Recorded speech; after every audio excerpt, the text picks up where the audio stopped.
Permettez-moi de mettre rapidement en place les éléments et puis on va ensemble démarrer.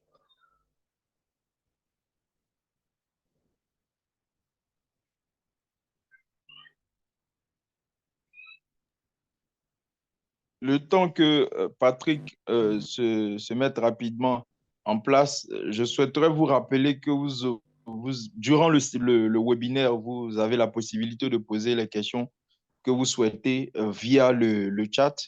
Et au cours du webinaire, on se fera un plaisir de les poser à Patrick qui, bien évidemment apportera les réponses qu'il faut. Parfait. J'espère qu'on m'entend bien. Le son est parfait.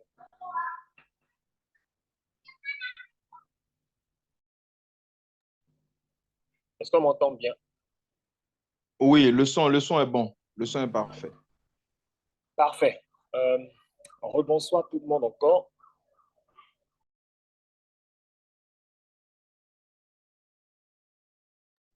Et bienvenue à ce webinaire. Alors, ce soir, nous allons ensemble parcourir ce sujet assez passionnant sur la question liée au prêt.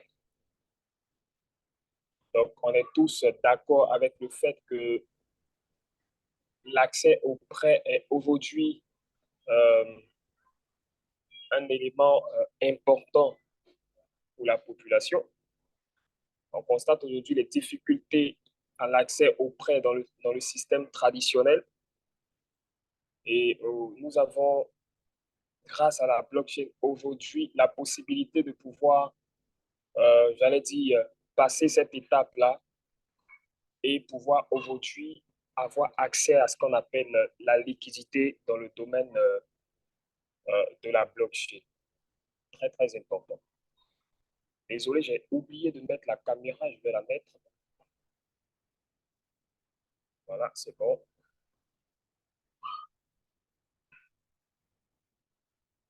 Ok, parfait. Alors, les défis traditionnels de l'accès au crédit. On a le premier défi qui est le coût élevé. Donc, on a des coûts qui sont élevés, donc des frais de traitement, des demandes de prêt. Lorsqu'on part dans nos institutions et nos entreprises, par exemple, qui sont dédiées à l'octroi de prêts, on constate un peu les frais qui sont adossés à ces prêts, au fait, à ces services-là. Et on peut comprendre un peu combien de fois c'est assez contraignant pour nous ou pour la population de pouvoir faire une demande de prêt quand il s'agit d'avoir des coûts qui sont élevés. Donc, je parle de tout type de prêts, que ce soit des prêts qui soient au niveau de, des banques, par exemple, ou des frais qui sont également pratiqués au niveau des microfinances ou des institutions semblables. On constate un peu ce que c'est et comment est-ce que c'est assez difficile de pouvoir faire des emprunts auprès de ces institutions-là. On a parfois le manque de transparence. Donc, ce sont des défis au fait que la blockchain vient relever, que la blockchain vient résoudre. Le manque de transparence. Donc, en termes de processus d'octroi de crédit, on a parfois, il peut arriver parfois qu'il y ait ce manque de transparence au niveau donc de, des- de l'identité, au niveau donc de la traçabilité donc de tout ce qui a été fait comme entre ces deux parties-là, donc entre le demandeur et l'institution qui fait l'octroi de prêt. OK? On a également l'exclusion financière. Donc, si on parle d'exclusion financière, bien sûr, euh, on fait allusion également à l'inclusion financière. Donc, on peut constater également que dans nos régions, par exemple, africaines, il est difficile pour nos populations qui sont hors de la capitale de pouvoir avoir accès aux prêts. Pourquoi? Par manque de documents, par manque euh, euh, de garants. Voilà. Donc, il est difficile parfois de pouvoir avoir accès à ces différents services qui sont octroyés par nos institutions. Donc, tout ça, ça fait que ces populations sont retirées du système et donc ne peuvent pas profiter de ces opportunités-là qui sont mises en place. Et la blockchain vient nous permettre de pouvoir facilement avoir accès donc, à ces différents services. Aujourd'hui, on va juste s'attarder un peu sur le volet prêt, mais sinon, au-delà de ça, il y a plein d'autres choses qui sont assez intéressantes que la blockchain permet. Et également, il y a le manque de liquidité que la blockchain également vient résoudre. Okay? Alors, en termes d'avantages liés à la blockchain, qu'est-ce que c'est ou qu'est-ce qu'on a? On a premièrement donc la transparence, comme j'ai dit. Donc, on peut avoir le suivi assez clair de l'historique, donc de tout ce qui s'est passé comme transaction. Et ce sont les mêmes choses qui reviennent d'un projet à un autre. Hein. C'est vraiment la caractéristique première de la blockchain. Donc, pouvoir retracer donc toutes les transactions qui ont été effectuées, pouvoir savoir exactement en termes d'heures de quantité et consort, qu'est-ce qui a été fait. Et ça nous permet quand même de pouvoir avoir cette transparence. OK, voilà. Deuxième chose, on a la réduction des coûts. Donc, la réduction des coûts, ça va être un peu le deuxième principe donc, de la blockchain. Permet de pouvoir se transférer, par exemple, des quantités de sommes ou des sommes élevées ou moins élevées à des taux ou à des frais qui soient quasi faibles ou quasi nuls. Hein. Parce que, tenez-vous bien, des transactions qui vont aller jusqu'à près de 8 millions de dollars, par exemple, il peut arriver qu'on paye des frais qui vont, si je veux exagérer, des frais qui vont aller jusqu'à 25 dollars, peut-être 50 dollars si, voilà, souvent, ça peut se faire. Mais sinon, dans la plupart du temps, ce sont des frais qui vont être très, très bas, autour de 500 francs CFA, autour de 1 dollar, voire moins d'un dollar. Donc, voilà un peu ce que la blockchain permet de faire. Et c'est vraiment ça, cette facilité-là pour permettre à tous de pouvoir être dans le système, d'être inclus et de pouvoir avoir accès à toute cette panoplie donc de services et d'opportunités. Donc, on a un accès qui est très élargi et on va le voir tout à l'heure. Au début, quand ça a commencé, on avait des prêts ou on avait des emprunts qui allaient jusqu'à 100 000 dollars, 200 000 dollars.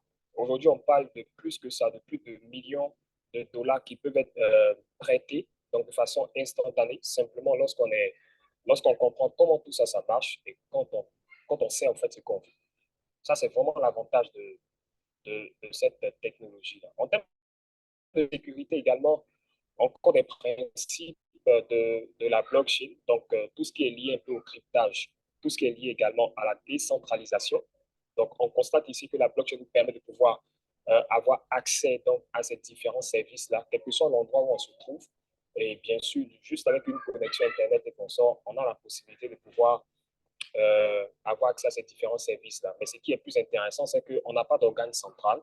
C'est pourquoi on parle de décentralisation. Il n'y a pas d'organe central, il n'y a pas une entité qui régule un peu tout ça, qui gère, par laquelle il faut passer pour pouvoir faire ce qu'on veut faire. Par exemple, la banque, elle peut être intermédiaire. Voilà. Quand on part faire, par exemple, ouvrir un compte, ils vont demander beaucoup de paperasse, beaucoup d'éléments, etc., des garanties, des éléments souvent qui sont contraignants pour l'utilisateur ou le client lambda. Donc aujourd'hui, grâce à la blockchain, on a la possibilité de pouvoir avoir accès à tous ces différents services-là. Permettez-nous de parler ainsi parce que tout le monde n'est peut-être pas au même niveau. Donc, on va utiliser des thèmes qui sont assez simples pour qu'on comprenne et que vous compreniez un peu l'opportunité qui se présente à nous.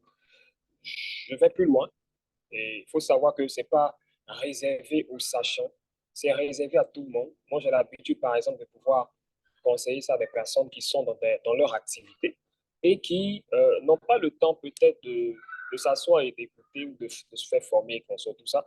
Donc, il y a la possibilité de pouvoir les suivre et puis leur faire bénéficier de tous ces avantages-là, en fait. Donc, j'en connais des personnes, par exemple, euh, qui, qui n'ont aucune grosse connaissance, mais qui ont commencé à mettre le pied dans le plat et qui, qui voient un peu les résultats, qui voient un peu le changement par rapport à leur business et consorts.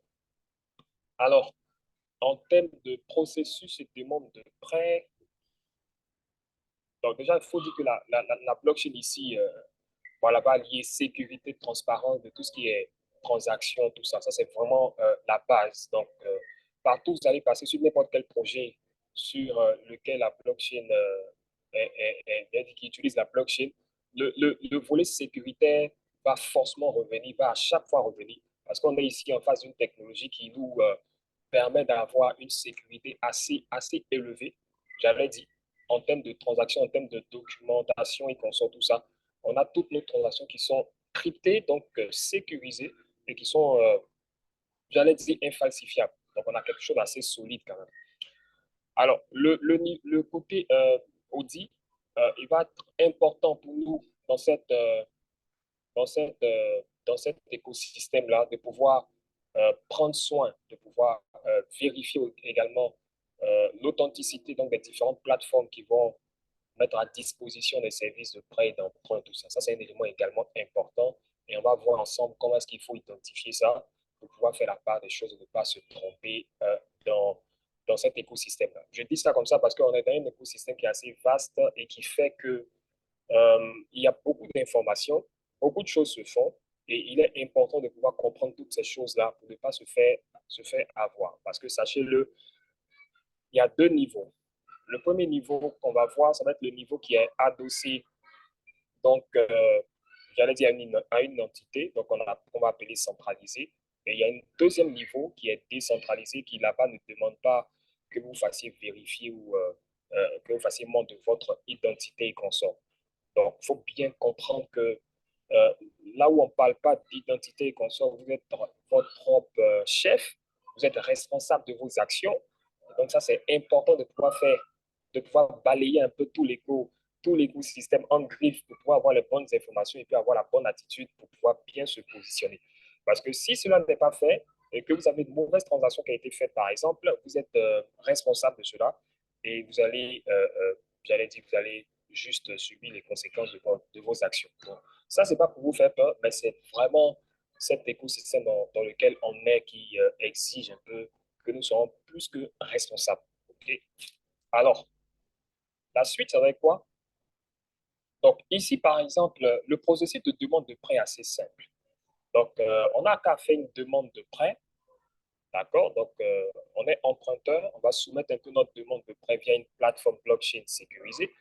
On va parler vraiment de celles qui existent, de celles qu'on connaît. Il peut arriver, par exemple, qu'il y ait des entreprises qui soient intéressées par la mise en place d'une solution qui va dans le même sens. Ça, oui, c'est des choses qui sont possibles à réaliser. On a des experts avec nous qui sont présents, je crois. C'est des choses qui sont possibles de faire, de réaliser également. Donc, après la demande, on aura une évaluation qui va également, voilà, on aura une évaluation. Donc, la plateforme va utiliser un peu tout ce qu'elle a pour évaluer juste la solvabilité donc, de l'emprunteur, bien sûr, parce que vous êtes en train d'interagir avec dans un écosystème où vous ne voyez personne, donc dans le virtuel. Donc, il est important de pouvoir prendre également des garanties. Donc, il y aura ici la question de garantie qui va ressurgir, donc qu'on appelle également le collatéral. OK? Euh, et ensuite, il y aura juste l'approbation. Tout ceci se fait de façon, je l'ai dit, instantanée, assez rapide. Hein. Donc, il n'y a aucun problème. Et après quoi, on aura le volet suivi. Okay? Euh, voilà. Donc, je vais m'arrêter sur ça et rapidement passer à présenter quand même des plateformes sur lesquelles il est possible de faire ce genre de choses. On a ici, donc je prends toujours, par exemple, la première plateforme Binance, donc qui est la première plateforme en termes de volume d'échange au monde, voilà, qui est une plateforme centralisée. Ça veut dire quoi?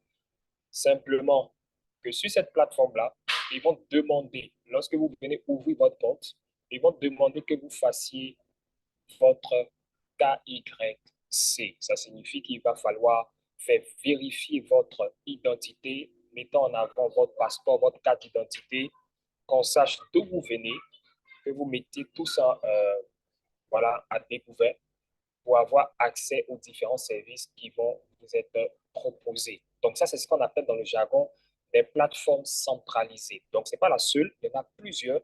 Et aujourd'hui, plusieurs d'entre elles offrent également la possibilité de pouvoir avoir accès à ces différents prêts. Donc, si nous venons, ou si vous êtes nouvelle, vous êtes nouveau, vous avez juste à aller sur Google ou à taper juste binance.com et à faire l'ouverture de votre compte aussi facilement. Et une fois que c'est fait, vous avez accès à tous les différents services. Voilà. Donc, on aura ici juste le menu qui va s'afficher là.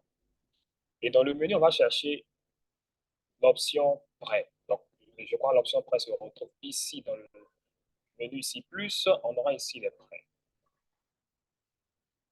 Alors, donc ici, on a prêt Binance. Donc, on nous dit quoi? On nous dit emprunter pour des opérations de trading, bref, sommage pour les opérations de staking afin d'obtenir un rendement annuel élevé. Il faut savoir qu'au départ, on n'avait pas la possibilité de faire beaucoup de choses lorsqu'on avait accès aux prêts. Donc, les prêts étaient bloqués et c'était assez difficile. Il fallait les utiliser pour des tâches bien précises. Aujourd'hui, c'est plus souple, c'est plus ouvert et on a plus d'opportunités, on a plus de facilité et plus de, voilà, c'est ça, plus de facilité à pouvoir les utiliser. Avant également, on n'avait pas des propositions, par exemple, de, d'emprunt sur une durée limitée, sur une durée illimitée. Aujourd'hui, plutôt, on a des options sur des durées illimitées, c'est-à-dire qu'on peut emprunter pour le nombre de jours, de semaines, de mois, voilà, selon nos objectifs. Et également la possibilité d'utiliser ça à court terme, donc sur des périodes qui sont assez courtes. OK? Donc ici, vous avez quoi? Vous avez ici, une fois que le compte est ouvert, donc vous avez ici votre dashboard et vous avez la possibilité de voir un peu les prêts qui sont en cours. Et vous avez l'historique des prêts qui vont être ici également. Mais je vais présenter juste, voilà, donc ici. L'objectif de ce webinaire qui parle de l'accès aux prêts, c'est de vous présenter déjà l'opportunité. La première chose.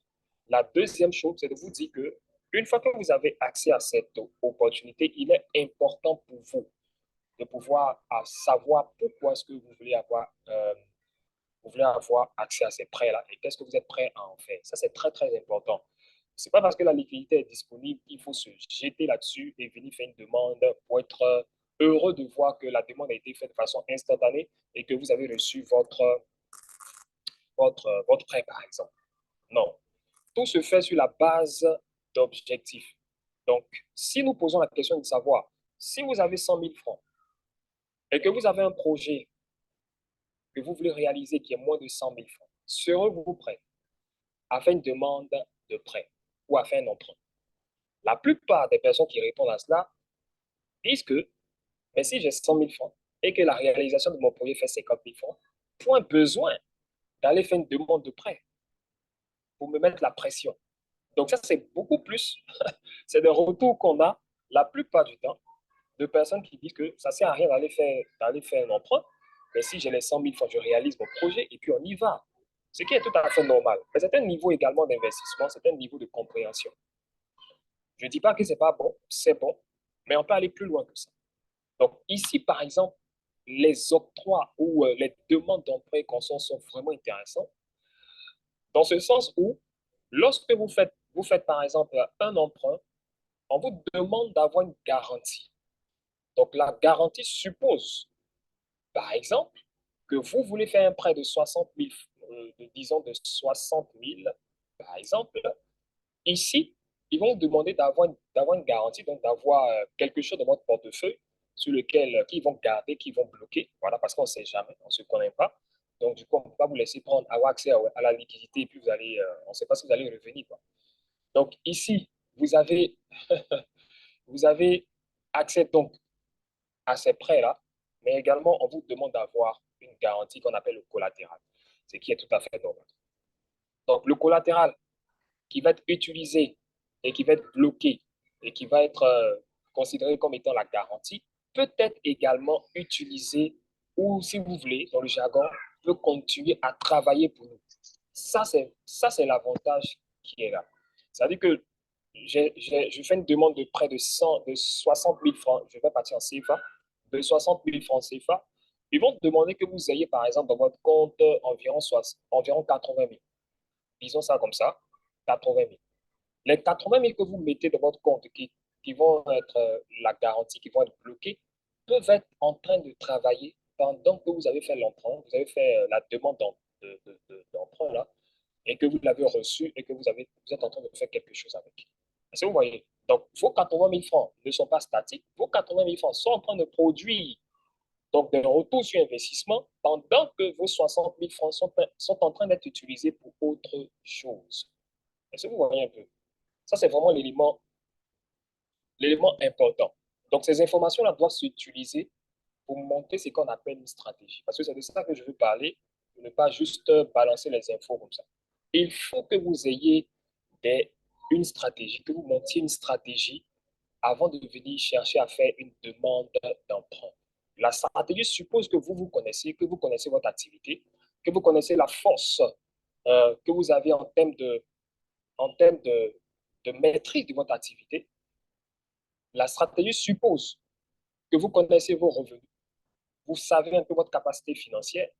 La stratégie suppose que vous avez un objectif clair de ce que vous voulez faire avec, avec cet emprunt.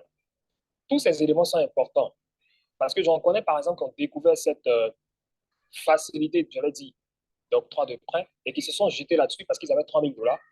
Ils sont venus faire une demande de prêt de près de 2 000 $ ou 1 900 $ et ils ont utilisé les 1 900 $ et ils ont été, soit ils ont mal utilisé les 1 900 $ et ils se voient maintenant contraints de pouvoir rembourser et ils refusent de rembourser. Ici, on ne cause pas, en fait. Ici, il n'y a personne avec qui tu vas partir, tu vas échanger. Il n'y a pas de justificatif à faire. Si tu dois ou que tu as dépassé le délai, on ne t'avertit pas. Oui, on t'envoie un message, bien sûr, dans ton mail et consort, mais tu es automatiquement, ton compte est automatiquement débité. Automatiquement. Et c'est sûr à quoi sert la garantie ou le collatéral. Donc, regardez un peu ici, sur ce marché emprunteur, regardez un peu, juste en dessous. Permettez-moi de rapidement.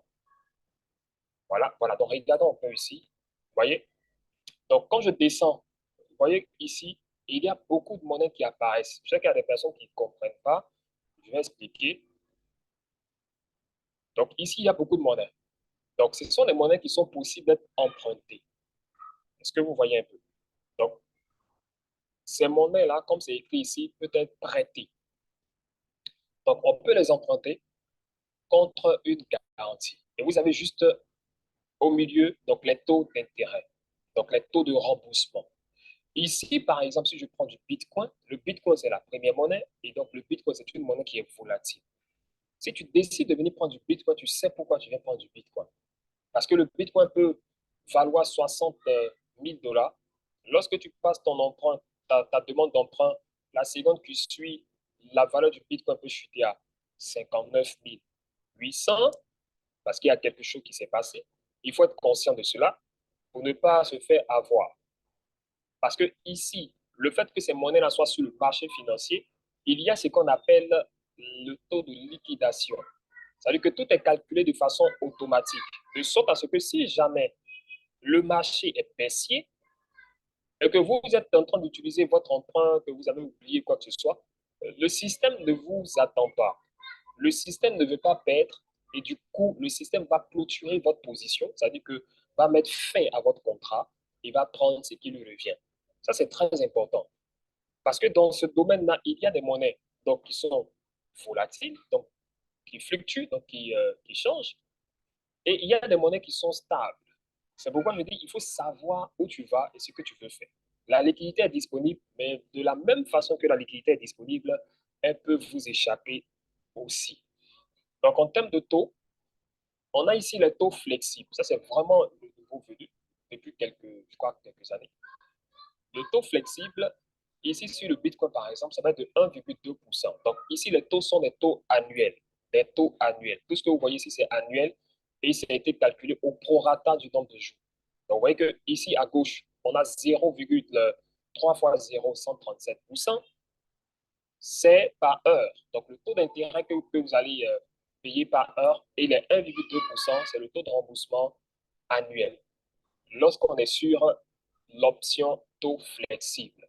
Donc, si je viens ici et que j'ai pu emprunter, je décide que ce soit sur du taux flexible, je décide d'emprunter du Bitcoin, on me demande ma garantie. La garantie, vous pouvez la choisir en fonction de ce qui est dans votre portefeuille. Est-ce que c'est bon? En fonction de ce que vous avez dans votre portefeuille. Donc, disons, pour faire plus simple, je vais aller prendre une monnaie, par exemple, qui ne subit pas de fluctuations, qu'on appelle les monnaies stables. Donc, je décide de prendre une monnaie stable. OK? Donc, dans mon portefeuille, par exemple, j'ai 1000 $. On me dit pour les 1000 $, je rappelle quelque chose, c'est qu'ici, on a la possibilité de pouvoir emprunter jusqu'à 70% donc de ses avoirs, environ 70%. Voilà, environ 70% de ses avoirs. OK? Euh, donc, ça fait 0,013 $ et quelque chose comme ça. Voilà, un instant. Donc ça va valoir peut-être 900 $, je ne sais pas, quelque chose. On va essayer de calculer ça rapidement. On va essayer de calculer ça, me fait aller. OK, donc je vais ouvrir juste une fenêtre ici. Donc, mettez-moi rapidement. Voilà, et je mets ici Bitcoin en dollars. OK, Bitcoin en dollars. Voilà, donc je mets ici mes 0, quelque chose là. Ça équivaut à 780 $. Est-ce que vous voyez? Donc, pour 1000 $, j'ai la possibilité d'emprunter jusqu'à 60. Vous voyez, j'ai dit plus de 70%, environ 70% et plus. Donc, voilà, ça fait 780 $. Donc, ça fait 78%. Donc, 1000 $, 600 000, 788, ça fait autour de 400 000 $. Voilà, c'est bien ça. OK? Donc, vous voyez que j'ai 1000 $. Et pour les 1000 $, je vais emprunter je peux emprunter jusqu'à 780. Maintenant, pas plus que ça, mais c'est le seuil qui est là, 780 pour les 70% et plus. Sinon, je peux emprunter moins que ça. Tout va dépendre de moi. Donc, c'est compris entre 1 et puis 780. Ça va dépendre de vous-même, simplement. Vous avez juste les éléments qui s'affichent ici en termes de taux d'intérêt. Donc, que vous allez rembourser euh, par heure. Donc, ça a été mis ici. 0,8, tac, tac, tac, tac. Donc, combien de 0? 3 fois 0, c'est ça, 3, 4, 5, 6, 7. On va calculer, voir ce que ça fait par heure. Donc, 7 0 et 2. Voilà, donc ça fait 0,0011. Donc, je sais que ça peut faire moins de 10 francs, non? Moins de 10 francs, quelque chose comme ça. OK. Euh, Moins, pas- c'est ça? Oui, avant de poursuivre, on a deux questions dans le chat. Je ne sais pas si tu peux les prendre. Quelles sont les conditions pour être éligible au prêt?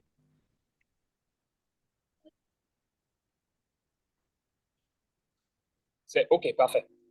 Les conditions pour être éligible au prêt, ça va être quoi? Premièrement, ça va être la condition mais la plus importante, hein, c'est d'avoir la garantie, quoi. Voilà, la condition la plus importante, c'est d'avoir la garantie. Pourquoi je dis ça directement? Parce que ça va dépendre, la deuxième condition, ça va dépendre de la plateforme sur laquelle vous êtes. Donc, si vous êtes sur la plateforme centralisée comme Binance, la deuxième condition, ça va être de se faire vérifier.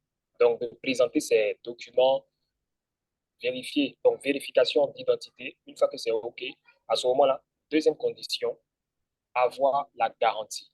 Donc, s'il n'y a pas de garantie, il n'y a pas de prêt. Il n'y a pas de, voilà, il n'y a pas de prêt. Est-ce que c'est clair? S'il n'y a pas de garantie, il n'y a pas de prêt. Donc, regardez un peu ici. Donc, ici, peut-être l'autre question, ça va être à partir de combien on peut commencer à emprunter. Donc, au départ, c'était compliqué. Je crois que c'était autour de 100 $ et quelques poussières, je crois, qu'il était possible d'emprunter. Aujourd'hui, à partir de 1 $, on peut emprunter, quoi.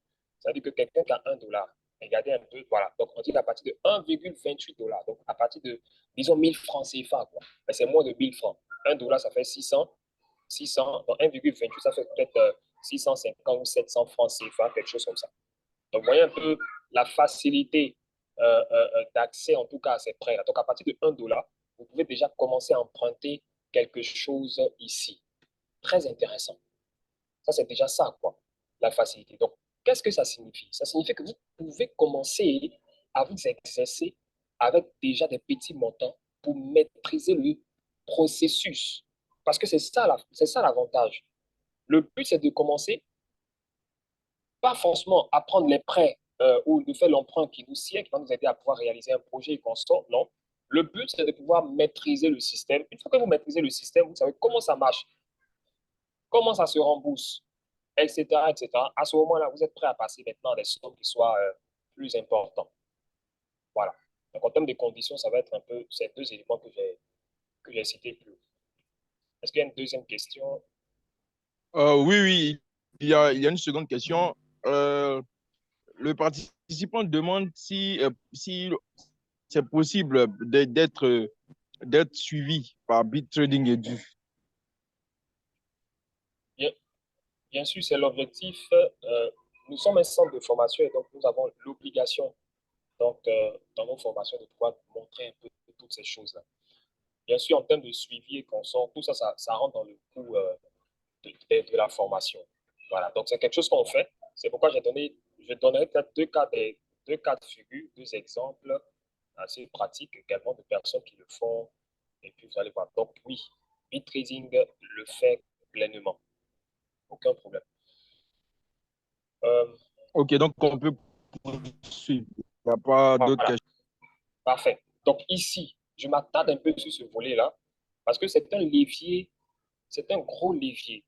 Donc ici, la demande d'emprunt sur, je dis par, grâce à la blockchain des consorts est un gros levier. Non seulement ça nous permet d'avoir accès à la liquidité aussi facilement que possible, deuxièmement, ça nous permet d'avoir de façon instantanée donc accès à ces fonds que nous demandons. Troisièmement, ça nous permet de pouvoir rembourser à des taux qui sont plus ou moins supportables, donc qui sont assez intéressants. Voilà. Donc ici, par exemple, quand je prends l'USDT, qui est la monnaie qui est stable, donc qui ne fluctue pas, vous voyez que ici, le taux d'intérêt, si je le prends de façon flexible, c'est-à-dire que je le prends pour une durée indéterminée, j'ai ici à payer 7% annuel. 7% annuel. Et ce qui est bien, c'est que lorsque vous rentrez dans ces taux flexibles-là, vous avez la possibilité de sortir quand vous voulez, puisque c'est ce que j'ai dit, c'est indéterminé. Donc, vous pouvez rentrer aujourd'hui, sortir 2 jours après. Si vous sortez 2 jours après, tout est calculé en fonction des taux d'intérêt horaires, simplement. Donc, vous allez payer juste par rapport au taux d'intérêt horaire. Tout est calculé au prorata. Si par contre, vous décidez pour la même monnaie de pouvoir prendre ça sur 7 jours, à ce moment-là, oui, les taux d'intérêt commencent à s'élever, mais c'est assez raisonnable quand même. Sur 30 jours, ça va être de 19%. Voilà, donc ceux qui connaissent les taux qui sont pratiqués un peu dans le système de la finance traditionnelle, vous voyez qu'il n'y a pas comparaison quelque part et c'est beaucoup plus profitable ici. On le dit comme ça, c'est pas de la concurrence ou d'un truc, non. C'est une solution qui est arrivée et qui permet de pouvoir véritablement résoudre en tout cas des problèmes qui existaient depuis. OK? Voilà. Donc, deux choses. Il y a des monnaies qui fluctuent, il y a des monnaies stables. Donc, sachez pourquoi vous venez faire la demande d'emprunt. Une fois que vous le savez, à ce moment-là, vous pouvez commencer à dérouler le tapis. OK? Donc là, nous sommes encore une fois sur le volet centralisé. Donc, on est sur la plateforme centralisée. D'accord? Ici, sur Binance, par exemple, on a la possibilité d'emprunter jusqu'à 1 million de dollars, 1 million de dollars et 1 million, plus d'1 million de dollars. Hein. Ça va plus loin que ça. Voilà, de façon instantanée. Bien sûr, si tu as la garantie. Alors, j'avais donné l'exemple tantôt de quelqu'un qui veut une activité de 100 000, de 50 000 à 100 000, etc. Donc, dans le jargon financier ou dans l'investissement, vous savez, le principe, c'est de travailler avec l'argent qui ne t'appartient pas. Ça, c'est un principe, mais en même temps, il faut savoir comment le faire, quoi. Donc, ce n'est pas les crédits, tu vas les prendre et puis c'est compliqué. D'accord? Donc, le levier, c'est de travailler avec l'argent des autres. Et c'est ce pourquoi les institutions sont là. Quand on va faire une demande de prêt à la banque, ce n'est pas ton argent, c'est l'argent de quelqu'un qui a déposé que tu viens prendre. Voilà, qu'on met à ta disposition. Donc, c'est un système qui a tout le temps voilà, existé. Donc, ça, c'est important de comprendre ça. Vous allez voir que ici, beaucoup de gens utilisent ce levier-là. Pourquoi? Parce que l'accès est facile. C'est pourquoi je dis, si vous maîtrisez, que vous savez pourquoi vous l'utilisez, je vous assure que lorsque vous investissez, par exemple, 1 000 dollars, parce que les prêts qui sont ici, on peut les utiliser pour beaucoup de choses en même temps. Hein. Beaucoup de choses. Quand je dis beaucoup de choses, je veux parler d'un gars, par exemple, qui a 1 million. qui veut vraiment épargner ses 1 million et qu'on sort tout ça. Mais au lieu de déposer ses 1 million puis d'attendre que ça grimpe et qu'on sort là, il peut utiliser ça pour faire une demande de prêt pour continuer à rehausser son capital. Donc, ces 1 million ne seront plus 1 million, ça va passer à un autre avec une plus-value. D'accord? Ça sera 1 million 200, 300, etc. Parce que quoi? Il a compris qu'il y a un levier ici qui peut lui donner d'aller plus vite. Ça, c'est lorsqu'on maîtrise la chose. Est-ce que vous comprenez un peu? Je réexplique encore.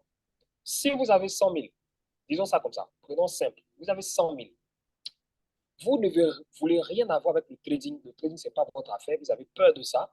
Le trading, c'est compliqué, c'est risqué, ça ne vous intéresse pas. OK? Mais vous avez découvert, par exemple, ou appris par l'intermédiaire de quelqu'un que dans la crypto-monnaie, il y a la possibilité, par exemple, d'épargner, de déposer de l'argent et puis d'attendre que ça monte ou bien de bénéficier de taux d'intérêt. À ce moment-là, vous pouvez utiliser les prêts comme étant un levier. Donc, les 100 000 que vous avez déposés ici, qui vont valoir peut-être 250 ou 200 dollars, ces 200 dollars-là, pendant que ça dort, vous pouvez les faire travailler, premièrement. Et deuxièmement, vous pouvez utiliser l'argent qui est en train de travailler là pour faire une demande de prêt. Donc, vous allez faire une demande de prêt de 100 dollars et les 100 dollars, vous les utilisez encore pour travailler et vous allez voir que ça va rehausser rapidement vos 200 dollars et atteindre l'objectif plus vite que prévu. Ça, c'est la base. C'est la chose la plus facile à faire. Est-ce que vous comprenez? Et ça, c'est quelque chose qui est accessible à tous. Donc, ça veut dire que pour quelqu'un qui est nouveau, qui est débutant, voici la première façon de pouvoir utiliser ce service-là pour aller plus vite dans ce qu'il fait. Exemple palpable, une dame qui fait du commerce, par exemple, au marché de Belleville, qui vend des panquitas. Et donc, vous savez que celle-là, elle travaille beaucoup plus avec les microfinances. Donc, on rencontre une à qui on propose ça. Elle ne comprend rien de tout ça. Mais elle a du cash sur elle. Elle a du gros cash. Et c'est du cash qui dort. La plupart du temps, elles ne mettent pas ça à la banque parce qu'elles en ont tout le temps besoin. Donc, elles ne mettent pas ça à la banque. D'accord? Elles thésaurisent ça. Donc, qu'est-ce qui se passe? Rencontre la dame, propose le service. Voilà la possibilité de pouvoir faire travailler votre argent et puis de pouvoir avoir accès aux prêts quand vous voulez, comme vous voulez. Parce que je sais que vous maîtrisez comment on dit ça, votre activité de vente et conso, tout ça. Donc là, tout à l'heure, si vous avez 2 millions, par exemple, combien de pannes vous êtes possible de payer et en combien de temps vous êtes capable de rembourser ça? Mais là, même maîtrise son activité, elle te sort les chiffres rapidement. Elle te dit en moins de 2 mois ou 3 mois, par exemple, je peux rapidement écouler ça. Ça peut aller plus vite que ça. Elle maîtrise son affaire. Alors que si elle a au moins 10 millions. Est-ce que vous comprenez? Donc, qu'est-ce qui se passe? On lui dit en même temps que tes 10 millions qui sont ici, là, il y a la possibilité de pouvoir débrouiller ça quelque part, faire travailler ça, mais en même temps, à tout moment où tu as besoin d'un prêt, par exemple, avoir accès au prêt sans que tu touches les 10 millions. Si et seulement si, comme tu as dit là, tu maîtrises ton activité, tu peux rembourser ça en temps et en heure, il n'y a aucun problème, on se lance. Mais la personne, elle ne réfléchit pas. Hein. C'est-à-dire que tu lui présentes une opportunité comme ça suppose que tu comprends, mais bien sûr, on va lui montrer un peu les b.a.-ba de tout ce que c'est, comment est-ce que ça fonctionne, etc. Et puis, c'est lancé. Est-ce que derrière, il y a un risque? Est-ce que derrière, il y a un risque? Je vais parler de ça plus tard. Est-ce que derrière, il y a un risque? Parce que là, je parle, c'est tout beau, mais est-ce qu'il y a un risque derrière? On va en parler tout à l'heure. Donc, Ça, voilà. ça tombe, Oui. ça tombe bien parce que là, il y a un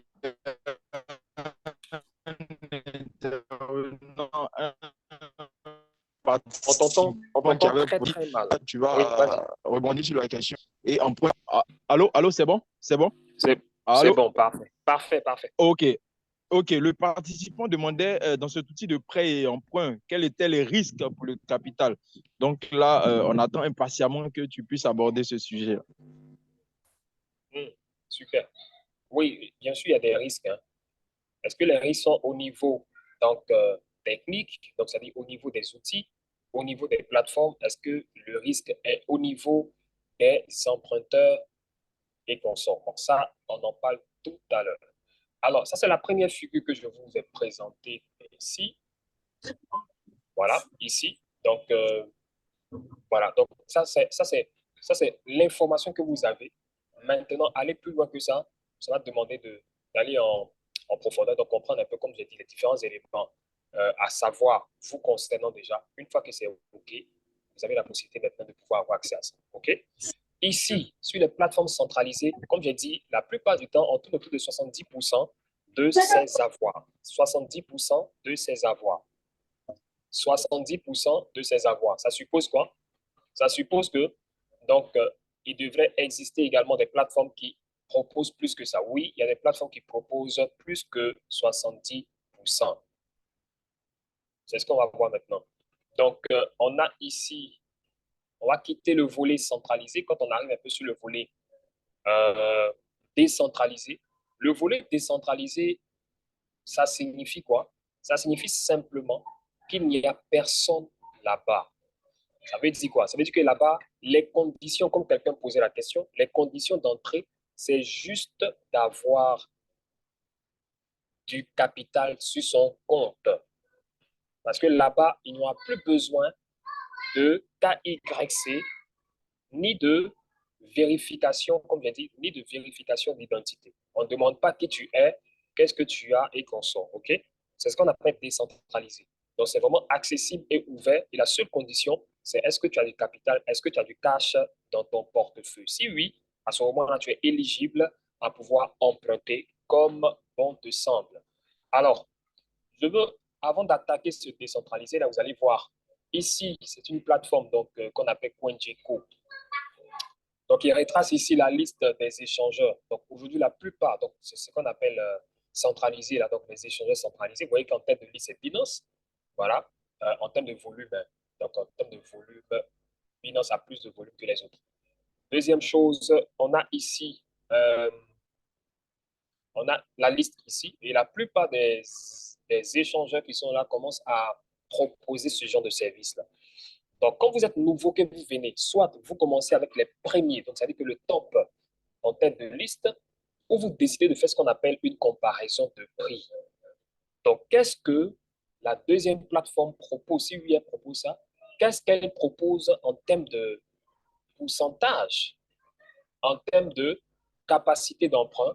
Qu'est-ce qu'elle propose? Donc, on peut faire une comparaison de 5 plateformes, de 10 plateformes, et c'est à la suite de cela maintenant que vous décidez de pouvoir utiliser une par rapport à l'autre. Est-ce que vous comprenez un peu?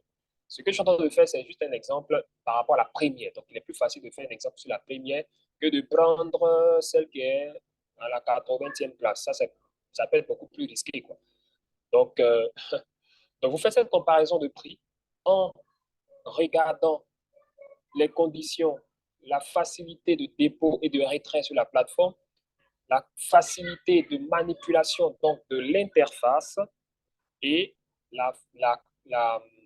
comment on dit ça déjà, et les taux qui sont proposés. Est-ce que les taux sont plus faibles d'une plateforme à une autre? Est-ce que la capacité d'emprunt est plus élevée d'une plateforme à une autre? C'est ces critères-là qu'il faille regarder d'abord avant de faire le choix de la plateforme. Donc là, on est sur les plateformes centralisées. Ça va être la même ou le même exercice sur les plateformes décentralisées. OK? Voilà, dont je parle maintenant. Donc, on était sur cette plateforme qu'on appelle CoinGecko. CoinGecko qui est juste un site de référencement donc, des crypto-monnaies. Donc, on a également des options à l'intérieur dans le menu, par exemple, où on a accès à toutes ces choses-là. Deuxième plateforme, ça va être cette plateforme-là. Je la présente juste à titre d'exemple. Vous pourrez revenir là-dessus. C'est juste quelque chose qui est connu par les gars du domaine. Les gens connaissent tout ça. Donc, je présente juste ça pour vous montrer un peu la capacité en termes d'opportunités qui est présente sur ce marché-là. Et ce site-là va présenter juste quelque chose de simple, hein, pas plus que ça. Okay? Donc ici, par exemple, il va vous présenter plusieurs éléments. Et nous, on va vraiment s'attarder un peu sur les prêts et les emprunts. Okay? Donc quand je clique sur prêts et emprunts, vous allez voir ici, il y a plusieurs plateformes. Et la liste n'est même pas exhaustive. Il y a plusieurs plateformes ici qui présentent des services de prêts et d'emprunt. Et ici, c'est ce qu'on appelle des plateformes décentralisées. Donc, il y a des plateformes qui, à la base, n'ont pas pour service premier de faire l'octroi de prêts, tandis qu'il y en a qui sont spécialisées dans l'octroi de prêts, et c'est elles-là qui sont très intéressantes. Binance, par exemple, ce n'est pas une plateforme d'octroi de prêts à la base. c'est une plateforme de trading, mais qui offre également des services de prêt et d'emprunt, d'emprunt beaucoup plus. Elle n'offre même pas des services de prêt. D'accord? Donc, c'est d'emprunt. Donc, on peut juste emprunter là-bas. Mais ces plateformes qui sont spécialisées, qui ont été conçues pour cela, celles-là, elles sont spécialisées et c'est elles qui offrent la plupart du temps de bons retours, de bonnes conditions en termes d'accès à ces prêts-là. Mais également, elles proposent également la possibilité de pouvoir prêter son argent et le fait que tu aies prêté ton argent, tu puisses avoir un retour des taux d'intérêt. Voilà ce que ces plateformes décentralisées proposent. Et on va aller sur une autre plateforme qui va nous présenter encore autre chose. Donc ici, vous pouvez par curiosité jeter un œil à toutes ces plateformes et c'est ce qu'il faut faire dans un premier temps pour voir l'interface, pour voir pourquoi est-ce que celle-là est comme ci, elle est comme ça, etc. Et la plupart des plateformes-là ont leur propre crypto-monnaie. OK? Leur propre crypto-monnaie. Par exemple, cette plateforme, qui est l'une des plus vieilles en tout cas, a sa propre crypto-monnaie qu'on appelle AAV. Elle-même s'appelle AAV. Vous voyez que sa crypto-monnaie également s'appelle AAV. Et sa crypto-monnaie est cotée sur le marché. Donc, voyez un peu comment c'est intéressant. Donc, je peux être affilié à cette plateforme. Je peux l'utiliser parce que je me sens bien avec elle. Mais en même temps, je profite également de l'évolution. Je deviens en griffe actionnaire. En disant ça comme ça, en griffe, je détiens également les cryptos de cette plateforme. Voilà des choses, au fait, comme des opportunités en plus hein, du service de prêt. Je vais sur une deuxième plateforme, rapidement. La deuxième plateforme, c'est ce qu'on appelle Défi Lama. OK? Défi Lama.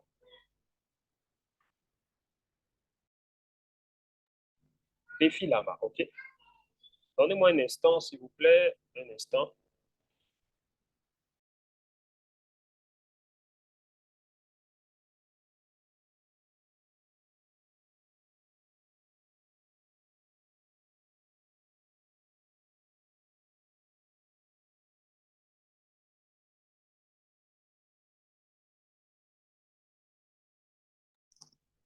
Oui, donc cette plateforme qui s'appelle Défi Lama, Défi Lama, voilà comment est-ce qu'elle se présente. Donc, on a ici, est-ce que c'est clair? Est-ce que c'est bon? Voilà. Donc, on a ici une plateforme qui contient beaucoup d'informations. Hein. Donc, je veux passer au fait sur ces informations-là euh, et puis ne pas vous embrouiller avec. Donc, on va juste voir un peu l'élément qui nous intéresse ici, qui est lié un peu aux prêts et aux emprunts. OK? Donc, c'est une plateforme sur laquelle vous pouvez revenir. Et ce sont des éléments qui sont très importants. Si vous voulez pousser plus loin, donc la recherche sur la question liée au prêt et consort, c'est des choses qu'il faut faire et il y a des informations qui sont liées à ça. OK. Donc, je viens ici dans la partie DeFi. Donc, quand on dit DeFi, c'est finance décentralisée. C'est le, j'allais dire, disons un peu, c'est un peu cette nouvelle donne, d'accord, qui propose des services qui sont issus de la finance traditionnelle et qui aujourd'hui sont accessibles à tous. C'est ce qu'on appelle la finance décentralisée. Très, très belle discipline également. Donc, on a ici la liste de plusieurs plateformes, voilà, et on va utiliser ou rechercher un peu la catégorie emprunt ou prêt, OK? Donc, c'est ici la catégorie lending. Donc, je clique ici sur lending et on a ici la liste des plateformes décentralisées qui offrent ces services de prêt et d'emprunt. Donc, on peut regarder un peu la liste, elle est longue. Donc, elle est très, très longue, OK? Très, très, très, très longue. Voilà, donc le but, c'est pas d'aller partout. Hein. Le but, c'est vraiment de rester sur les premières, celles qui sont hein, plus intéressantes que d'autres. Alors, donc ici, les choses sont classées ici en fonction de ce qu'on appelle le total d'argent bloqué. Hein. C'est-à-dire que tous ceux qui sont venus déposer leur argent, travailler sur la plateforme, quand on fait le total, c'est par rapport à ça qu'on classe au fait les plateformes. Maintenant, dans le jargon, il y a des plateformes qui sont adossées donc à des blockchains, donc voilà, qui ont été créées à partir de telle blockchain ou telle autre blockchain, tout ça. Donc le classement aussi peut être fait en fonction des blockchains. OK? Ici, c'est un classement général sans regarder les blockchains. On fait le classement général par rapport à la TVL. Donc, la TVL, c'est l'un des critères très, très importants aussi dans le choix de la plateforme que sur laquelle vous voulez partir. Vous vous rappelez, je parlais des plateformes centralisées. Donc, les plateformes centralisées, on va se baser sur celles qui sont en tête de liste en termes de volume d'échange et qui proposent ces services-là. Lorsqu'on va venir maintenant sur les plateformes décentralisées, il y a plusieurs critères. L'un des critères, ça va être la TVL. Donc, combien d'argent ont été bloqués sur cette plateforme? Bien sûr, si vous voyez que la somme d'argent bloquée sur cette plateforme est très importante. Ça signifie qu'il y a de gros intérêts par rapport à cette plateforme. Elle est beaucoup plus utilisée, elle est beaucoup plus, certainement qu'elle propose des services qui sont, des produits qui sont plus intéressants que d'autres. Voilà. Donc ça, c'est l'un des critères de choix, en fait. Donc nous, ici, on va juste prendre, la blockchain, donc Binance. Pourquoi? Simplement pour exemple. Donc, en tête de liste, on a la plateforme Venus, voilà, qui a près de 1 milliard de dollars d'argent bloqué sur sa plateforme. OK. Et ensuite, vous voyez juste en dessous, il y a plein d'autres plateformes, etc. Donc, si je clique dessus, sur Venus, on va voir quoi? On a ici tous les détails de l'entreprise, tout le détail, parce que cette entreprise, cette plateforme également sa propre monnaie, sa propre crypto-monnaie, XVS. Donc, on a également le market, donc la capitalisation, etc. Tout ce qui va avec le site Internet. Il y a des informations qui n'apparaissent pas ici. Défi là-bas, c'est un site parmi tant d'autres. Hein. Donc, il y a d'autres sites également qui analysent ce genre de plateforme aussi. Voilà. Donc, ici, euh, on a ici, il n'y a pas de problème, Mokaïla. Donc, ici, on a donc, différentes informations aussi qui vont nous aider tout ça à aller plus loin que ça. OK? Donc, en termes d'audit, j'ai parlé de ça tantôt. Donc, ce sont ces plateformes-là qui présentent un peu, qui présentent le classement de ces différentes plateformes décentralisées qui donnent également des informations sur l'audit. On va aller sur le site Internet pour chercher encore plus, pour aller plus loin, pour voir si la plateforme est auditée ou pas. OK? Je vais prendre une autre plateforme. Je vais prendre, oh là là, voilà. Je vais prendre, est-ce qu'on peut faire ça? Voilà. Donc, je vais prendre une autre plateforme. Disons, je vais prendre deux plateformes et on va vérifier ensemble ce que c'est. OK? Donc, quand je prends les deux plateformes, je viens sur celle-là, Avalon Finance. Donc, quand je viens sur Avalon Finance, vous voyez que ici, on me donne en termes d'informations ici que c'est dans la catégorie prêt. C'est dérivé de AAV, donc ça provient d'une plateforme qui est existante déjà. À part ça, on donne la description, mais on ne donne rien d'autre comme information. Je vais sur la deuxième plateforme ici, Kenza Finance. Ici également, on me donne les mêmes informations et rien d'autre. Il y a d'autres plateformes sur lesquelles on va partir, par exemple, qui vont me donner euh, peut-être, on va avoir peut-être d'autres informations telles que, voilà, ici, par exemple, vous voyez que ici, dans le protocole, ici, on a non seulement catégorie prêt, on a également dérivé donc, de cette, comment on dit ça déjà, de cette plateforme existante, mais également, on demande, est-ce que la plateforme est auditée? On met ici oui. Donc, ça, c'est une information majeure. Plus les plateformes sont auditées et plus elles créent encore elles donnent plus de confiance et de crédibilité. Ça ne signifie pas que c'est bon à 100%, pas du tout. Parce que vous êtes responsable de vos agissements. Voilà, mais déjà, la plateforme est déjà auditée, donc elle a mis en place ou elle a mis à vue, à nu, donc ces chiffres en termes d'exercice comptable et qu'on sort tout ça. Donc, du coup, c'est déjà très intéressant. Parce qu'il y a des plateformes également qui existent sur lesquelles on peut avoir tous ces chiffres sur l'année, les années passées, etc. Voilà, donc vous voyez que normalement, c'est un webinaire qui présente un peu ces informations-là. Mais pour quelqu'un qui veut en faire, par exemple, j'allais dire, une activité ou qui veut l'utiliser, il peut aller plus loin que ça pour avoir toutes les informations, poser des questions pour savoir tout. Parce qu'il s'agit de ton capital, hein, il s'agit de tes fonds. Donc, tu ne peux pas placer ça n'importe où et comment, etc. Donc, ça, c'est vraiment les pistes qu'on vous donne pour aller plus loin dans la recherche et dans l'analyse de données avant de se positionner. OK? Voilà, donc ici, on aura ces informations-là et ça nous réconforte dans notre position. Si on est OK, on peut appuyer sur le site Internet et on part directement sur la plateforme ou appuyer encore sur Twitter, etc. pour avoir toutes les infos sur cette plateforme-là. Donc, nous, on va rester avec Venus. Donc, ici, je vais appuyer sur site Internet. Voilà, ça va ouvrir une page. Voilà, donc Venus, pourquoi? Parce qu'elle est en tête de liste sur la blockchain Binance. C'est pour ça qu'on la prend. Vu qu'on a commencé par Binance, je vais rester sur Binance et faire les exemples un peu sur la même blockchain Binance. OK? Donc, voici l'interface ici, la page d'accueil. Donc, ça me présente un peu tout ça. Je peux lire, je peux m'enquérir, m'informer un peu, lire un peu sur le projet, voir un peu tout ce qui y est. Et une fois que c'est OK, je viens ici lancer l'application. Et voilà maintenant que je vais avoir accès aux différentes opportunités. Alors, ici, comment ça se fait? Alors, on aura ici quelque chose d'assez intéressant. On va voir ça rapidement ensemble. Donc, décentraliser, ça suppose, premièrement, que vous puissiez euh, avoir votre propre portefeuille. D'accord? Vous voyez ici, on est connecté le portefeuille. Ça signifie que là, on ne demande plus qui tu es, quel est ton nom, etc. Non. Mais on demande de connecter un portefeuille. Quand j'appuie sur connecter, vous voyez, il y a ce qu'on appelle des portefeuilles décentralisés, des portefeuilles qu'on peut lier à des plateformes et qui nous permettent de pouvoir bénéficier des opportunités à l'intérieur des plateformes. Donc, ça va jouer juste avec le portefeuille. Donc, ici, il y a plusieurs. Nous, on a le MetaMask. On va prendre MetaMask. Donc, quand je lance MetaMask, il est en train de se connecter. Vous ne voyez pas ça. Voilà. Donc, vous voyez, il est connecté. Comment on sait? Ici. Vous voyez que là, c'était connecté, votre portefeuille. Mais là, qu'est-ce qui apparaît? C'est ce qu'on appelle l'adresse.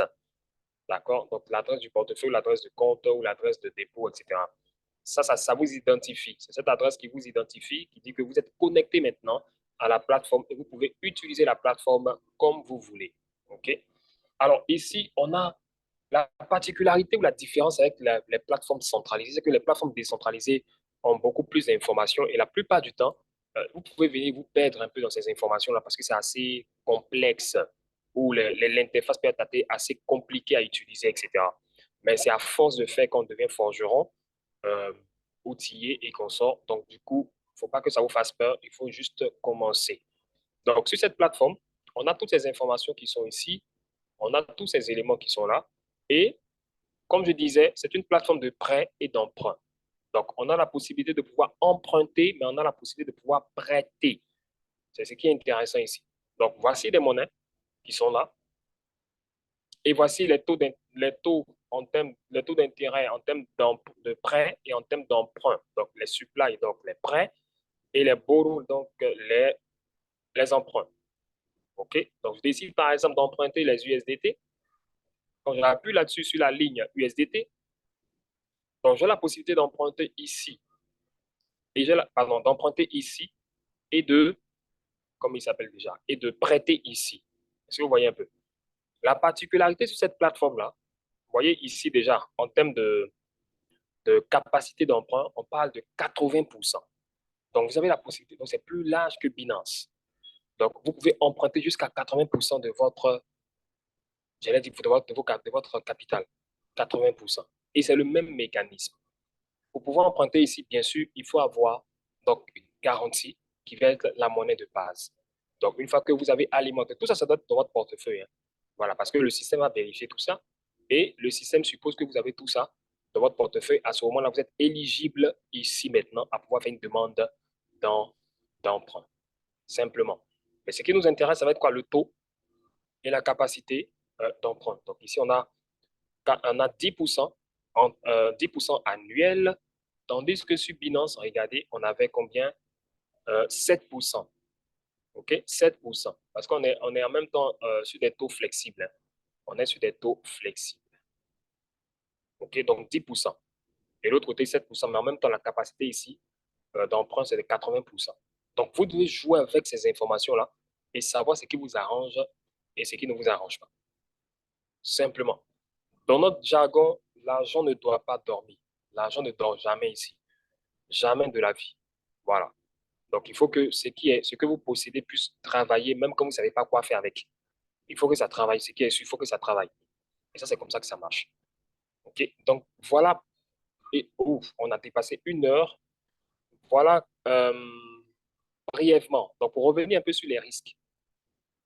Les risques, ça va être quoi? Le premier risque, ça va être par exemple le manque de connaissances ou le manque voilà, de connaissances par rapport à ces différents services-là. Donc, le manque d'informations et la mal utilisation ou la mauvaise utilisation de ces plateformes-là, donc de ces opportunités-là. C'est vraiment l'un des premiers éléments qui peut vous pousser à peut-être perdre ou à faire le mauvais choix, à prendre la mauvaise décision. Donc, si vous n'avez pas les premières informations dont j'avais parlé au début, ça dit votre, vos objectifs, votre profil, votre capacité, la maîtrise de votre projet, de votre activité, à ce moment-là, le risque que vous encourez, ça va être quoi? De perdre vos avoirs. Donc, j'ai plein d'exemples. L'un des exemples, ça va être des personnes, par exemple, qui ont entendu parler de ça, qui ont du cash et qui sont précipités pour venir prendre simplement parce qu'ils voulaient utiliser cet argent-là pour pouvoir faire du trading, par exemple. Ils viennent, ils prennent. Le trading, ils ne maîtrisent pas. Ils pensaient que c'était juste du jeu. Ils perdent donc l'emprunt qu'ils ont eu à faire et le système qui a bloqué tout leur dit qu'il est temps de rembourser, s'il est temps de rembourser ça. Et les gars, ils ne veulent pas rembourser. Donc, quand on dit qu'ils ne veulent pas rembourser, ça veut dire qu'ils sont en train de tirer au fait le temps, quoi. De sorte à ce que le délai n'arrive pas. Donc, c'est des choses qu'on a connues parce qu'il avait peut-être 3 000 $, 6 000 $, il emprunte 3 000 $, 4 000 $, comme si c'était un jeu. Il paie les 4 000 $, ça signifie que sa garantie doit baisser de 4 000 $. Le gars, il veut pas, il veut pas, il refuse. Voilà, donc c'est des choses auxquelles on était confrontés parce que les gens n'ont pas la maîtrise des plateformes et surtout la maîtrise de leurs propres informations. Ça va être ça. Deuxième chose, ça va être le fait de ne pas avoir euh, de mal utiliser ces supports. Donc, ça peut être ton ordinateur, ça peut être ton téléphone, ça peut être, etc., etc. Comment est-ce que tu gères tes comptes, tes portefeuilles? Comment est-ce que tu gères tout ça? Comment est-ce que tu t'y prends pour le faire? Ça, c'est l'un des deuxièmes risques que vous pouvez encourir. Ça veut dire que quoi? Ça veut dire quoi? Quand vous venez ici, là, que vous vous connectez, vous pouvez finir et puis vous fermez juste l'onglet qui est là. Quand vous fermez l'onglet qui est ici, là, vous n'avez pas fermé le compte, hein. Le compte est ouvert. Donc, derrière, s'il y a des intrusions, votre compte peut être vidé. Et ça, nous, personnellement, on a déjà vécu ça, on a déjà fait les frais. Donc, c'est très, très important de savoir ça. Mais sinon, et puis le dernier risque, en tout cas, le plus élevé, ça va être la méconnaissance, en tout cas, du choix des monnaies sur lesquelles vous voulez euh, faire l'emprunt, etc. Surtout ça. Quelqu'un a entendu que Bitcoin est bon, il vient et puis décide, parce qu'il a 1 000 $ en USDT, il décide de venir faire un emprunt en Bitcoin. Ne sachant pas un peu comment ça fonctionne, ne connaissant pas les fondamentaux du Bitcoin, il décide de faire un emprunt sur le Bitcoin et il se rend compte que, comme hier ou avant-hier, je ne sais pas, le Bitcoin avait chuté. Voilà. Le gars n'a pas l'information et le matin, il se réveille et il vient voir que, euh, voilà, il s'est fait liquider, par exemple. Ça, c'est des choses, ça, c'est le gros risque là. Donc, ça signifie qu'il faut maîtriser, en tout cas, comprendre les fondamentaux de ces monnaies volatiles-là avant de s'y engager. Dans le cas contraire, vous restez uniquement sur des monnaies stables. C'est vraiment ça. Je le dis parce qu'il y a des personnes, par exemple, qui sont adeptes du Bitcoin, qui sont adeptes du Dogecoin, etc., et qui veulent utiliser le Dogecoin pour faire de l'emprunt. Là, oui, c'est une stratégie également, c'est stratégique et puis on peut le faire. Donc, voilà succinctement ce à quoi était réservé un peu ce webinaire, donner un peu des informations, permettre aux gens de comprendre un peu que nous avons ou nous sommes en face d'une opportunité qui peut être très bien utilisée si on la comprend, qui peut être utilisée comme un levier pour booster nos activités, booster notre portefeuille si on la comprend, qui peut être utilisée également pour pouvoir fructifier en tout cas nos avoirs. Et ça, c'est très, très important. Je ne suis pas peut-être allé plus loin que ça, mais c'était l'objectif, vous donner l'information euh, qu'il est possible aujourd'hui de pouvoir emprunter sur la blockchain sans trop de tracasseries. Voilà, merci beaucoup. Merci beaucoup, Patrick. Merci beaucoup pour ce fabuleux webinaire, cette masterclass-là. Donc ici, nous allons retenir qu'il est possible, au travers de la blockchain, d'emprunter, de faire travailler son argent, mais également, cela est possible sur différents types de plateformes. Donc ici, nous aurons des plateformes centralisées, mais également des plateformes décentralisées. Et sur ce projet-là, nous avons BitTrading Edu, qui est une structure qui a la capacité de vous accompagner de telle sorte que vous puissiez prendre le moins risque possible, vu qu'il existe également des risques qui ont été énumérés tout à l'heure là par notre invité du jour, à savoir Patrick Yeboué. Là, on va dire que nous avons 10 minutes de retard sur le temps qui était imparti. Nous devons finir dans 1 heure. Donc, si vous avez vos dernières questions, ce serait le moment de le poser. Sinon, on va se dire au revoir et merci à chacun bien évidemment, d'avoir participé, pris de son temps pour participer à ce webinaire. Et on espère que vous avez appris énormément de ce webinaire. Dans le chat également, nous avons nos différents liens, les différents liens de BitTrading Edu. Donc, vous pourriez nous contacter, que ce soit par WhatsApp, site Internet.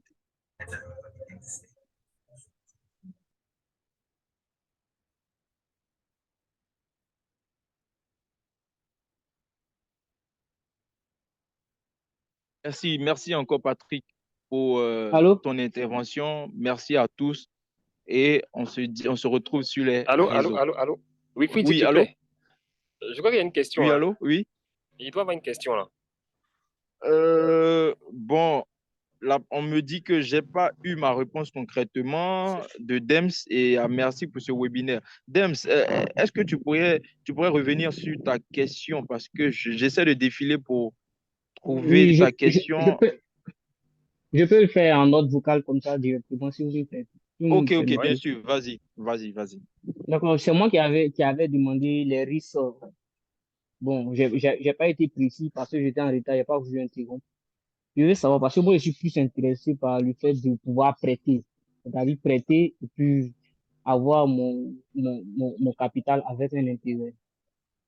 Quels sont les risques auxquels mon capital prêté serait exposé? C'est ça. Super. Normalement, il n'y a pas de risque en tant que tel. Il y a des éléments techniques qui sont utilisés par rapport au taux d'intérêt qui peut soit fluctuer, peut-être soit baisser par moment, tout ça, qui est dû à certains critères liés au staking et consorts. Sinon, il n'y a pas de risque en tant que tel pour le capital qui a été déposé. Ça veut dire quoi? Je parle en termes de quantité de la monnaie que tu as déposée, pas la valeur. Si tu as des bitcoins, que c'est un bitcoin que tu as déposé, tes un bitcoin sont safe. Tu pourras retirer tes un bitcoin sans problème et puis bénéficier du taux d'intérêt qui a été appliqué là-dessus. En termes de prêt, est-ce que je me fais comprendre? La deuxième chose, le deuxième, j'allais dire risque, c'est que toi, si tu regardes à la valeur de ce que tu as déposé, c'est-à-dire 1000 $ en Bitcoin, le risque, c'est que le Bitcoin chute. Donc, si le Bitcoin chute, toi, même si tu as prêté, tu ne vas pas ressortir 1000 $ parce que Bitcoin a chuté. Donc, tu vas ressortir peut-être à 800 $ parce que le marché a chuté. Mais tes taux d'intérêt ne vont pas changer. Les taux d'intérêt seront appliqués à ce qui est déposé tranquillement. Donc, c'est vraiment ce risque majeur. C'est vraiment ce risque majeur sur la volatilité de la monnaie qui est appliqué sur tous les différents services ou produits qui sont appliqués dans la finance décentralisée. C'est pourquoi c'est important de ne pas regarder premièrement le taux d'intérêt. Il faut regarder la monnaie dans laquelle tu veux prêter ou la monnaie, par exemple, que tu veux emprunter. Et dernière chose, c'est l'objectif, la base de tout. Pourquoi j'aime parler de l'objectif? Parce que je D'accord. connais des gars qui sont en train d'amasser du Bitcoin. Ces gars qui amassent du Bitcoin, là, ils sont en train d'amasser du Bitcoin pour 5 ans. C'est-à-dire que c'est dans 5 ans qu'ils vont décider de vendre leur Bitcoin. Mais ces gars-là, ils n'ont aucun problème. C'est-à-dire qu'ils peuvent jouer avec tous les services qui sont disponibles ici, faire des emprunts, déposer des prêts, etc., etc. Pourquoi? Sans se plaindre de la volatilité, de ce que Bitcoin chute, de ce que Bitcoin monte. Pourquoi? Parce que eux, leur objectif, ce n'est pas la valeur, leur objectif, c'est la quantité et c'est le fait de sortir du marché d'ici 5 ans. Donc, l'objectif étant clair, le volet risque est atténué automatiquement. Est-ce que tu vois un peu? C'est pourquoi c'est ça la base. C'est d'abord ça la Je vois. base. Mais si par exemple, tu as des bitcoins toi, tu as la recherche de fonds, parce que toi qui veux, par exemple, l'argent chaque semaine ou même chaque mois, là, tu ne vas pas te comporter de la même façon que ces gars qui sont prêts à garder ça pour 5 ans. Donc, toi, tu dois Effectivement. veiller sur les détails. C'est-à-dire que Bitcoin, pour toi, ne doit pas chuter. Tu dois vraiment comprendre comment fonctionne le marché. Et quand Bitcoin, par exemple, est sur le point de grimper, là, à ce moment, toi, tu viens déposer ton argent ou bien tu viens emprunter des Bitcoins. Donc, ça te demande des efforts en plus. Tandis que ceux qui font du long terme, ils n'ont aucun gros effort à faire parce que le temps est trop long. Donc, on est sûr et certain que sur le long terme, le but va forcément atteindre, par exemple, 80 000 $, 100 000 $. Donc, eux, ils s'inquiètent de rien. Mais ceux qui sont dans le court terme, là, c'est là-bas où il y a beaucoup plus de stress. Et utiliser les prêts ou les emprunts, ça va demander que tes yeux soient vraiment ouverts, quoi. C'est au fait ça. Parce que la plupart des gars qui utilisent les prêts et les emprunts, c'est des gens qui ont des gros fonds. Et ces gars qui ont des gros fonds, ils ne sont pas là pour le court terme, ils sont là pour le long terme. C'est pourquoi ils peuvent bénéficier ou utiliser ça comme un levier. Et le terme levier, c'est vraiment dans ce sens-là que ça a de l'importance et de la puissance. Mais on peut le faire également sur le court terme si et seulement si on comprend comment fonctionne le marché dans sa globalité. C'est vraiment ça. Parce que si tu viens que tu ne comprends pas le trading, tu ne sais pas lire le marché, tu ne comprends pas comment ça fonctionne, mais je t'assure que tu seras dessus, quoi. Et tu vas dire à tout le monde que c'est un faux truc, alors que c'est toi qui ne sais pas utiliser. Donc, ça va te demander Je vois. plus d'efforts, voilà, dans ton cas, par rapport à celui qui gagne ça pour 5 ans, quoi. On sait qu'en monnaie stable, c'est plus rassurant alors. C'est ça, c'est beaucoup plus ça qui est important. en monnaie stable, c'est vraiment l'idéal pour n'importe quel, j'allais dire Jan Griffin, n'importe quel profil. Que ce soit quelqu'un qui ne comprenne rien, quelqu'un qui comprend, le fait que ce soit stable, s'il met 1000 $, il est sûr et certain de sortir ces 1000 $, quoi. Si c'est un prêt, par exemple. Ouais, Même s'il va faire ouais, un emprunt, qu'il dépose ses 1000 $ pour un emprunt et qu'il emprunte également une monnaie stable, il est tranquille.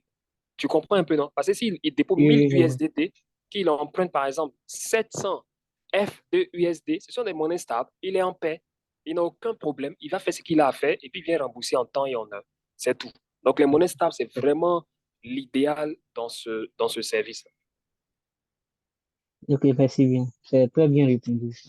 En tout cas, je vous félicite encore et je vous encourage. Merci. Ah, créer beaucoup de modules comme ça, vraiment, ça va nous inspirer, quoi. Il n'y a pas de problème.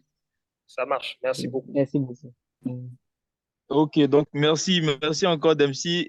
Bon, Dems, ça serait l'occasion également de te rapprocher hein, de nos services à travers nos différents canaux de communication pour un suivi, pourquoi pas un suivi personnalisé. Nous sommes disponibles pour cela également. Merci encore à Patrick Iboué pour son Non, temps, pour cette je vous expertise. suis déjà. J'ai déjà fait la formation, je vous suis. Je suis BitTrading. J'ai C'est déjà souscrit super, une fois c'est même super. à lettre. C'est super, c'est super. Donc, on attend également les personnes qui sont encore curieux de ce que BitTrading est du prêt leur offrir comme service. Donc, sur ce, merci à tous. Merci à l'intervenant du jour, Patrick Yeboué. Merci aux différents participants et on se donne rendez-vous pour le mardi prochain Allô, avec un autre intervenant et sur un sujet encore beaucoup bonsoir. plus intéressant. Merci.